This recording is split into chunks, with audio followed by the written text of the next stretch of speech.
En attendant le défilé, en Russie, après l'attaque de drones, 13 aéroports pourraient être fermés jusqu'au 12 mai. Des centaines de vols sont annulés ou retardés. Un salut des oiseaux de Magyar. L'Ukraine est prête à bombarder des sites en Russie privés de défense aérienne pour protéger le défilé à Moscou. Lavrov a proféré une nouvelle série de menaces envers l'Europe en recourant sans aucune gêne à une rhétorique hitlérienne. On a essayé, mais on est dans l'impasse. Les États-Unis ont noté l'échec des tentatives de paix entre la Russie et l'Ukraine. Tout cela et bien plus encore. En détail dès maintenant. En attendant, n'oubliez pas de liker cet épisode et nous commençons. La victoire sur le nazisme n'est pas un motif de défilé. Hier, l'Ukraine et le monde civilisé ont commémoré les millions de morts de la Seconde Guerre mondiale et souligné l'apport des Ukrainiens à la victoire sur le nazisme. Ce sont des gens qui ont lutté pour la victoire au front et dans l'ombre, ceux qui travaillaient à l'arrière et mouraient dans les camps de la mort. Et aujourd'hui, les Ukrainiens combattent à nouveau un ennemi cruel et cynique. 81 ans plus tard, nous devons à nouveau stopper le mal absolu, un nazisme version fabriqué en Russie, a déclaré le président Volodymyr Zelensky. Il a souligné que seul un monde libre et uni peut arrêter l'agression russe et a remercié les Alliés pour leur soutien à l'Ukraine. Comment le Kremlin s'est-il illustré en ce jour?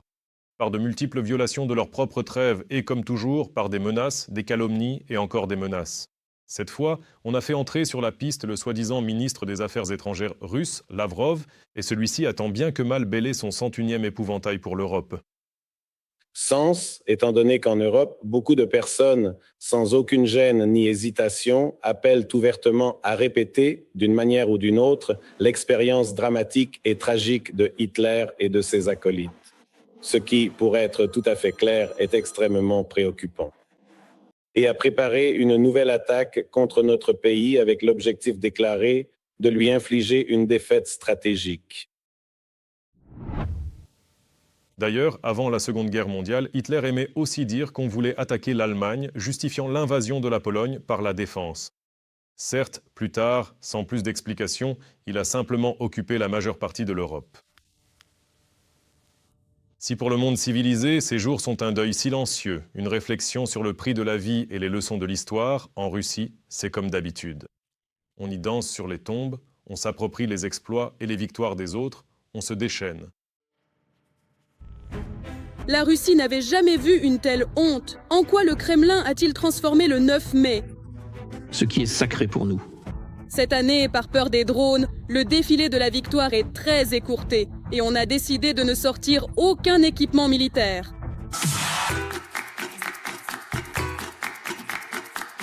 C'était pourtant un symbole. Vladimir Vladimirovitch avait eu l'idée de le célébrer en grande pompe. Et quelque chose a mal tourné. Problème d'internet mobile à Moscou et Saint-Pétersbourg. Ils ont tout coupé? Tout. Même les sites autorisés ne s'ouvrent plus. Une minute de silence est déclarée. Effrayé, Poutine renforce la défense aérienne autour de Moscou avant mai, créant un nouveau cercle défensif. Hurrah! On n'avait jamais vu ça. La répétition a été longtemps reportée. Finalement, elle a eu lieu de nuit, à l'abri des regards. Et en cas d'explosion, le métro reste ouvert.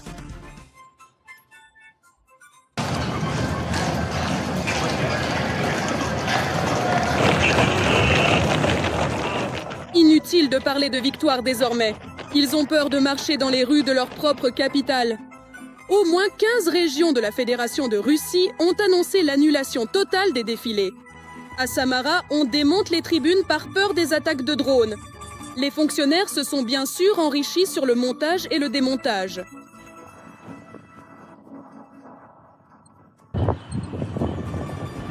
En Yakoutie, ils n'ont pas pu hisser la fameuse bannière de la victoire. Pendant la cérémonie, le drapeau est tombé de son mât.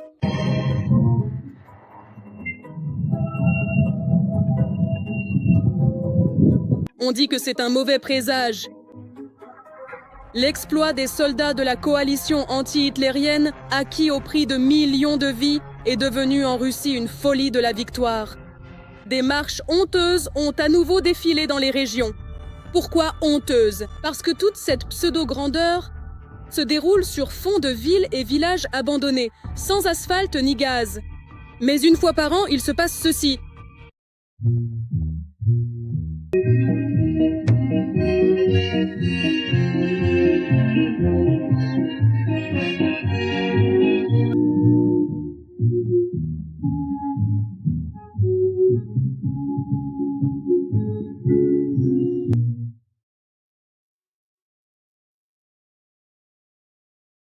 Les vétérans, dont les officiels se souviennent une fois par an, doivent se rendre dans les écoles pour que les gouverneurs fassent leur rapport au Kremlin.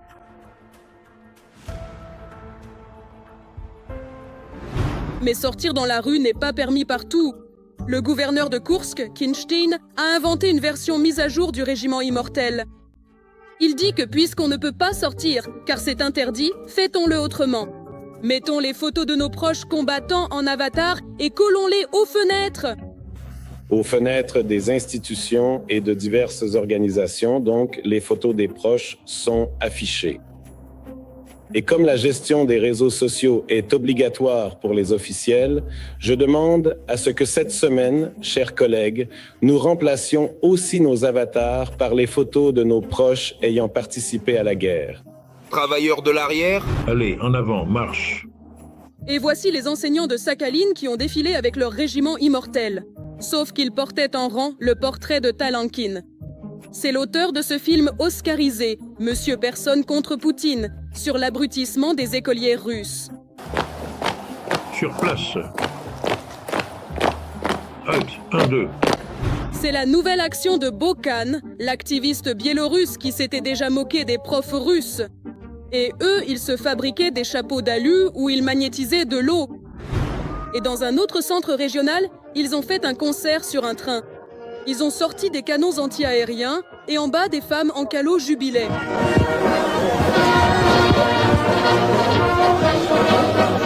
Le régiment immortel a été annulé en Crimée occupée. Mais il a eu lieu sous l'eau, dans l'Oural. Des plongeurs d'Yekaterinbourg et de Perm ont voulu briller par leur patriotisme en descendant à 28 mètres avec des portraits. Et ça a dépassé toutes les attentes.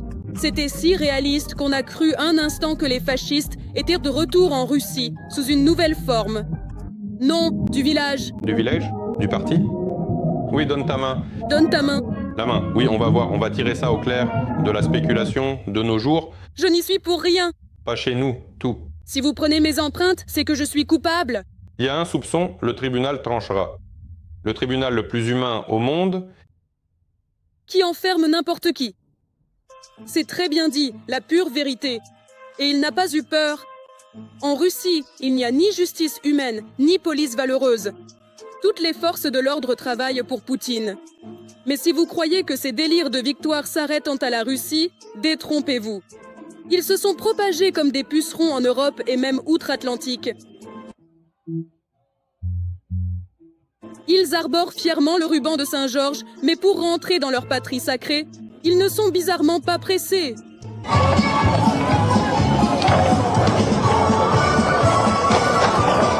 Même en vacances, ils se comportent de façon odieuse. Et que tous les Allemands, les Suédois, je sais pas, les Polonais, tous ceux qui... Ce matin, au petit-déj, ils louchèrent parce que j'y suis allée comme ça.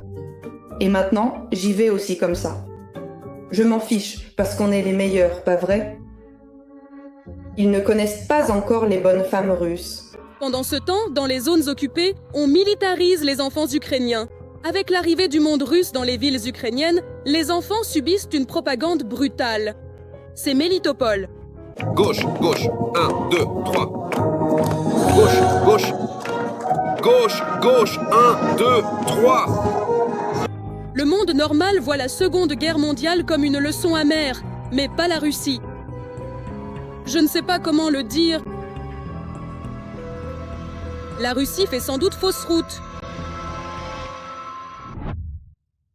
Le service de sécurité d'Ukraine a frappé pour la 3e fois en 2 semaines la raffinerie Permnefteorgzintez et une station de pompage à Perm, en Russie. L'attaque de drone du SBU sur la raffinerie a endommagé une unité clé de traitement primaire du pétrole. L'un des réservoirs de la station de pompage de pétrole a été touché. Rappelons que cette raffinerie est l'une des plus grandes de Russie et qu'elle fournit du carburant à l'armée d'occupation russe. Des drones ont été signalés à Grozny, la capitale de la Tchétchénie. On rapporte qu'au moins 2 explosions y ont retenti. Selon Astra, l'une des frappes a touché le district de Kankala et la seconde, les abords de la gare ferroviaire de la capitale tchétchène. C'est à moins de 2 km de la résidence de Ramzan Kadyrov. Le bâtiment de la direction du FSB en Tchétchénie se trouve aussi à 120 mètres. Un incendie massif s'est déclaré à Rostov-sur-le-Don après une attaque de drone. D'après l'analyse d'Astra, il a débuté dans la zone du pôle industriel ouest.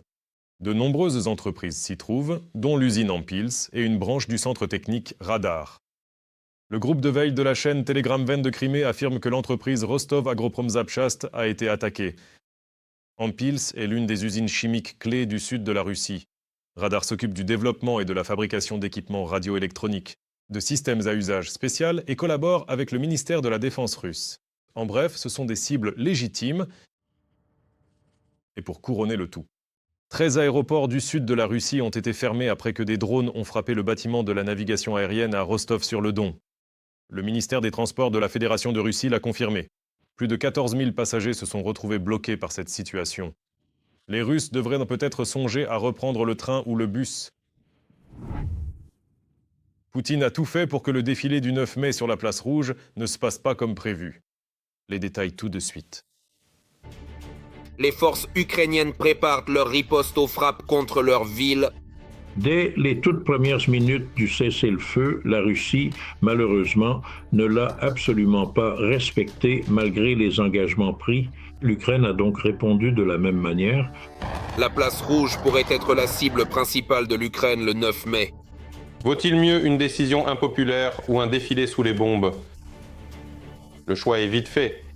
Mais Poutine rapatrie toute la défense aérienne à Moscou, autorisant les régions à annuler leur défilé. Il ne leur reste donc plus rien pour se protéger. Ils ont décidé de sécuriser le défilé au maximum en concentrant toute la défense aérienne à Moscou. C'est pour ça que, comme les régions n'ont plus de défense aérienne, on leur dit apparemment « Bon, tant pis, vous pouvez tout annuler ». Ce serait vraiment moche si le défilé était bombardé sans rien pour le défendre. Oui, car tout sert à protéger le défilé de Moscou.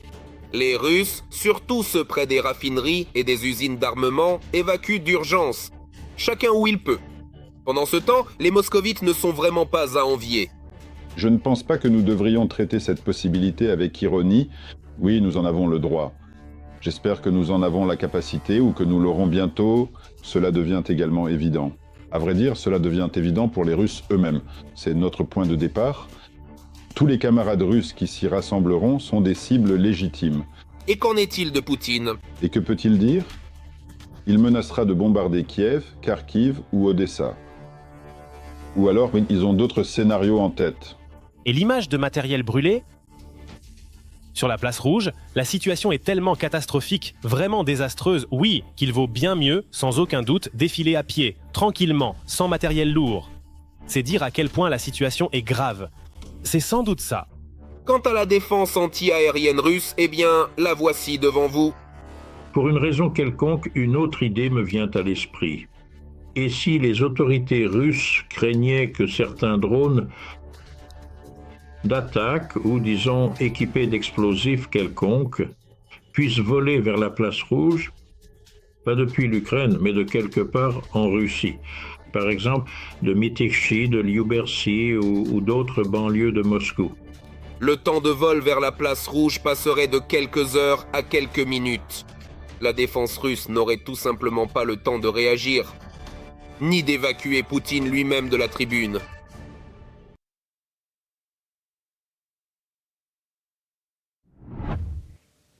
Vladimir Poutine a concentré à Moscou pour le défilé militaire du 9 mai une quantité énorme de systèmes anti-aériens dégarnissant d'autres régions. Les forces de drones ukrainiennes en profiteront certainement, a promis le commandant Robert Brovdi. Une frappe symbolique sur la place Rouge ferait le tour des médias mondiaux, mais l'Ukraine frappera là où la défense russe est affaiblie, a déclaré Brovdi au Guardian. Pendant ce temps, Azov retourne à Mariupol, pour l'instant grâce aux drones. Les pilotes du premier corps de la garde nationale patrouillent jusqu'à 160 km du front. Mariupol et les cibles militaires des occupants sont dans le viseur des complexes de reconnaissance. L'ennemi utilise les routes ukrainiennes dans et autour de la ville pour déplacer troupes et matériel. C'est ainsi qu'Azov continue de créer une zone sanitaire pour la logistique russe. La profondeur des frappes ne fera qu'augmenter. Poutine se cache des soi-disant élites russes. En Russie, le mécontentement grandit face à la guerre, l'économie et la censure. Tous les détails dans ce reportage. Le conflit des élites s'intensifie au Kremlin. Le camp des opposants à la guerre et à la censure grandit. Le choc des clans du Kremlin est inévitable. Ce qui se passe est tout simplement horrible. C'est un court résumé d'un article récent du Washington Post. Citant des sources, les journalistes écrivent que les tensions internes au pouvoir russe ont atteint une ampleur inédite. Il existe un conflit tout à fait évident entre l'administration présidentielle et la deuxième direction du FSB. Ces types ont reçu beaucoup de pouvoir et ont commencé à serrer la vis très fort.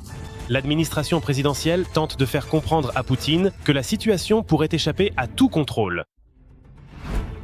Ils ne s'attaquent pas encore de front, mais ils sacrifient leurs pions sans aucune hésitation. Selon le journal, cela se voit très bien à travers l'exemple d'Ilya Remeslo. Ce propagandiste pro-guerre qui collaborait avec le Kremlin et attaquait l'opposition et qui critique maintenant Poutine. La cause principale de tous les problèmes actuels de notre pays, ce n'est pas Kirienko, ni Messenger Max, ni l'administration, mais l'homme au sommet qui dirige tout cela, c'est Vladimir Poutine. C'est pourtant évident. Pour avoir critiqué le pouvoir, le FSB l'a même enfermé en hôpital psychiatrique. Mais un mois plus tard, il est sorti de cet endroit au mur capitonné. Seulement 30 jours de détention pour un critique du Kremlin. C'est une histoire absolument atypique, pour ne pas dire plus. Cela indique précisément que Remeslo agit pour le compte de l'un des clans du Kremlin. Et ce n'est pas difficile à croire. Et toutes ces déclarations de certains propagandistes exprimant leur désaccord avec le pouvoir russe, leur mécontentement envers lui, me semblent être des signes et des allusions de divers groupes d'influence indiquant que quelque chose pourrait arriver, et pas dans un futur lointain, mais très bientôt. Remeslo lui-même ne l'avouera jamais, bien sûr, mais selon lui, les luttes intestines au Kremlin sont une réalité. J'ai l'impression qu'une partie du système commence déjà à se retourner contre Poutine. Au fond, cela ressemble à ce qui s'est passé à la fin de l'Union soviétique, quand les gens détestaient le Parti communiste et faisaient tout pour qu'il disparaisse. La Russie de Poutine suivra le même chemin que l'Union soviétique. L'histoire se répète. Et il y a un autre point intéressant. Selon les sources du journal, la confrontation actuelle rappelle beaucoup la scission sous Eltsine en 1996. À l'époque aussi, deux camps s'affrontaient, les sécuritaires et les laïcs progressistes. Mais il est difficile de dire lequel Poutine soutiendra aujourd'hui. Pour l'instant, on peut dire qu'il joue contre tout le monde. Par exemple, les oligarques du Kremlin, représentants du camp dit progressiste, ont été touchés. L'élite russe, qui, encore une fois, se souvient parfaitement de sa rencontre avec Poutine juste après le début de la guerre totale, où il leur disait « Cela ne vous touchera pas ». Plus de 4 ans ont passé et cela les touche désormais. Nous assistons à une rupture classique du contrat social que Poutine avait, non pas avec la population, bien qu'il soit aussi rompu, mais surtout avec les oligarques.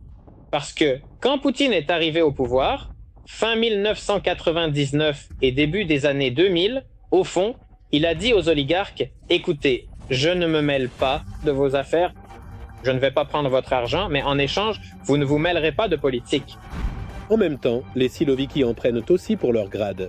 Les cas d'arrestation et de procès de membres du commandement militaire se sont multipliés. Alors qu'avant, Poutine ne touchait pas aux corrompus du ministère de la Défense. Mais maintenant, le danger plane sur tout le monde, surtout s'il s'agit des proches de Sergueï Shoïgu. Oui, ce sont les alliés de l'ex-ministre de la Défense, actuel secrétaire du Conseil de sécurité, qui trinquent le plus. Je tiens à remercier Sergueï Koujougetovic Shoïgu pour tout ce qu'il a accompli ces dernières années pour bâtir nos forces armées. On ignore pourquoi Poutine s'en prend précisément aux amis de son éleveur de rennes de compagnie. Mais le bruit court que Poutine tente ainsi de remettre Shoïgu à sa place.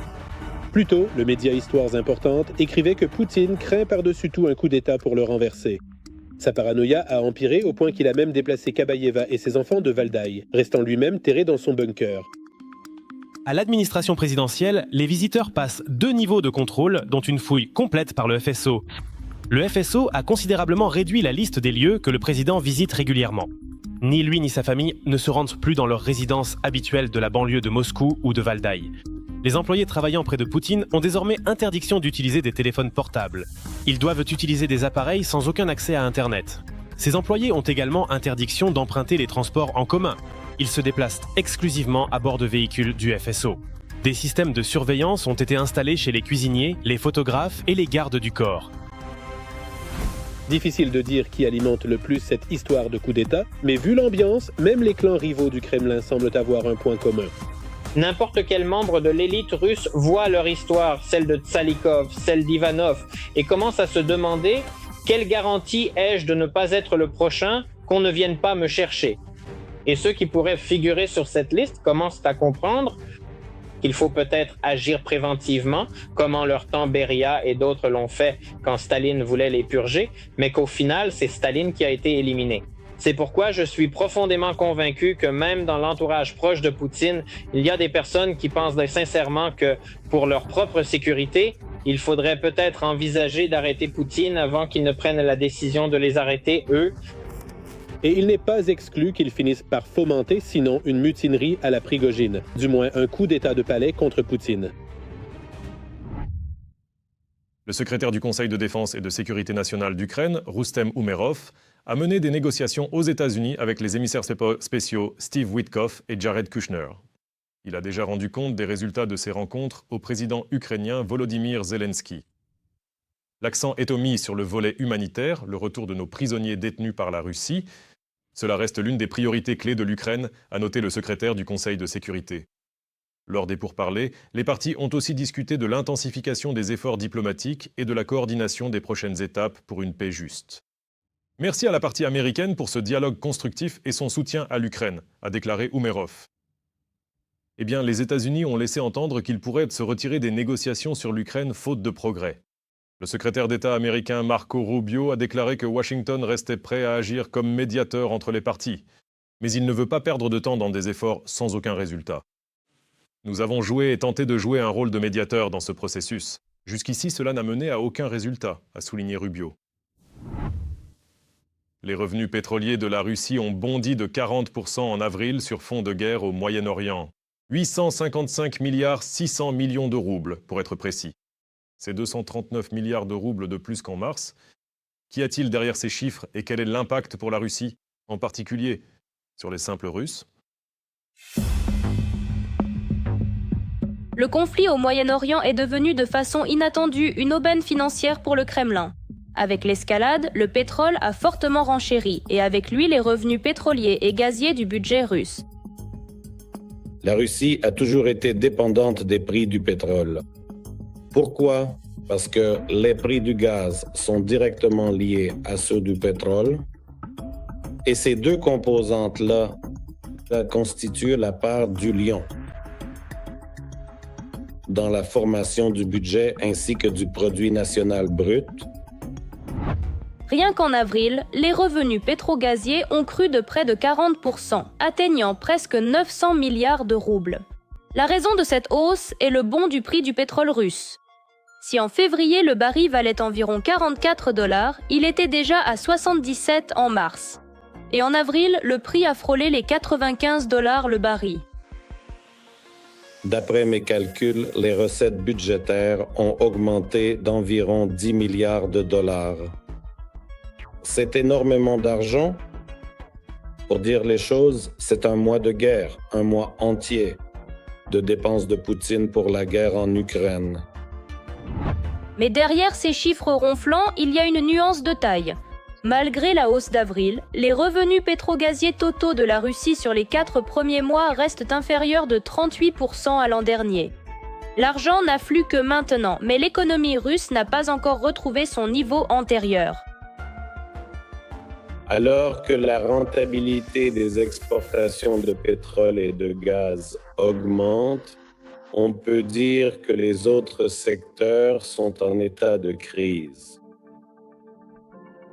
Eh bien, par exemple, la métallurgie chute. La métallurgie occupe la 2e place du potentiel d'exportation. Les phénomènes de crise ne sont pas résolus par ces prix élevés du pétrole. Les frappes ukrainiennes sur l'infrastructure pétrolière portent un coup de plus aux revenus russes. Les raffineries, les dépôts pétroliers, les ports et la logistique sont visés. Ces attaques réduisent la capacité du Kremlin à engranger des profits malgré les prix mondiaux élevés. C'est-à-dire que Poutine engrange énormément. Il recevrait encore plus, mais les forces armées ukrainiennes réduisent les revenus potentiels, oui, par des bombardements et la destruction ou l'endommagement du potentiel d'exportation et du potentiel de raffinage du pétrole, ainsi que de la capacité industrielle et technique de transformation et de la production d'essence, de diesel et d'autres carburants divers. Pourtant, les autorités russes avaient initialement prévu le budget sur la base d'un baril à environ 59 $. Aujourd'hui, le prix est bien plus élevé, ce qui soulage temporairement la situation. Ou peut-être pas. Quoi qu'il en soit, la situation est très mauvaise, complexe.